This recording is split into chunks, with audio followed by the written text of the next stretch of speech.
no matter what the seed is, if it's the seed of unforgiveness, it's going to grow if that's what you're planting. So you got to learn how to get rid of those kind of seeds and plant the seed of the word. You have to choose to obey God and steadfastly resist the devil and his attempts to bitter your thoughts. He's going to keep on bringing things to your mind over and over and over, but you have to make a quality decision to forgive whoever it is that you're harboring unforgiveness against. And God, you got to trust God's going to heal the wounds that you have. Miss Betty? Okay. So that you don't forgive. Begin to pray for their well-being. Pray for the good things to happen for them. Pray for God to heal them in whatever areas they may be ailing in. Whatever the hurt was, maybe they lied to you. God, I want you to help. I pray that nobody ever lies to them. Or, pray good things over them. When you find yourself praying good things, eventually the word is going to overtake all those bitter feelings that are down inside of you.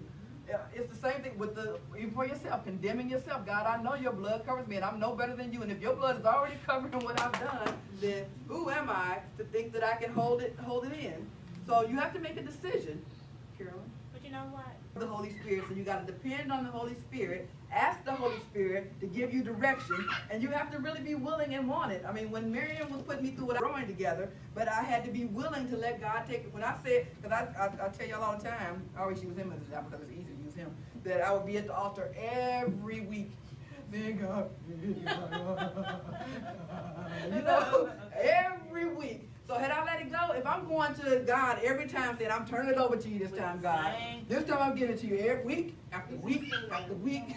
I ain't giving it away to God if I'm still going to the altar praying about it. If I don't let it go, I've let it go, and I trust that God is taking care of it. Yeah. So we have to depend on God and depend on the Holy Spirit, and then we have to humble ourselves and ask him to help us.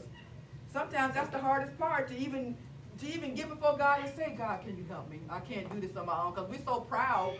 Well, everybody in here I know is a strong woman, and we're strong and we're independent in and of ourselves, and we think we can do everything, but you can't handle everything on your own.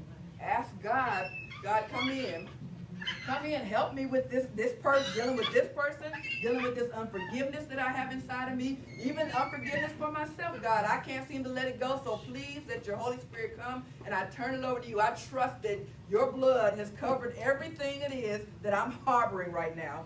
So you have to depend on God. And then the last thing is obey what the word says, because the word has several things to talk about concerning forgiving enemies or those who have trespassed against us. In Luke chapter 6, it says, pray for your enemies and those who abuse and misuse you. So you are to pray, it says, when you break it down, to pray for their happiness and to pray for their welfare. So if you're holding something against somebody, pray for them to be happy. Pray for the Lord to give them good blessings. And at first when you say it, it's going to seem fake, because you really don't care if they get good blessings or not, right? But just keep on doing it. Keep on at it, and just believe that God is going to, begin to manifest it in your heart that you really do want good for that person, because what they get, if God can give it to them, he can give it to you. And then it says, as you pray, God can give them revelation that's going to bring them out of deception, because they may be deceived. Like I said, everybody don't know that they've hurt you.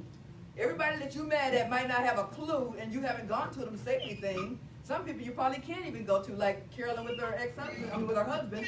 You can't go to him and say anything. That was something that had happened. Now he's gone on, but at some point you were still holding this grudge against him, which was something he probably could have done some things to No, it wasn't. And believe that God hears us. I mean, do we think we're just praying in vain? If we're praying in vain, then we don't believe that there is a God that can hear our prayer and take care of it. I got another question. Do you think when you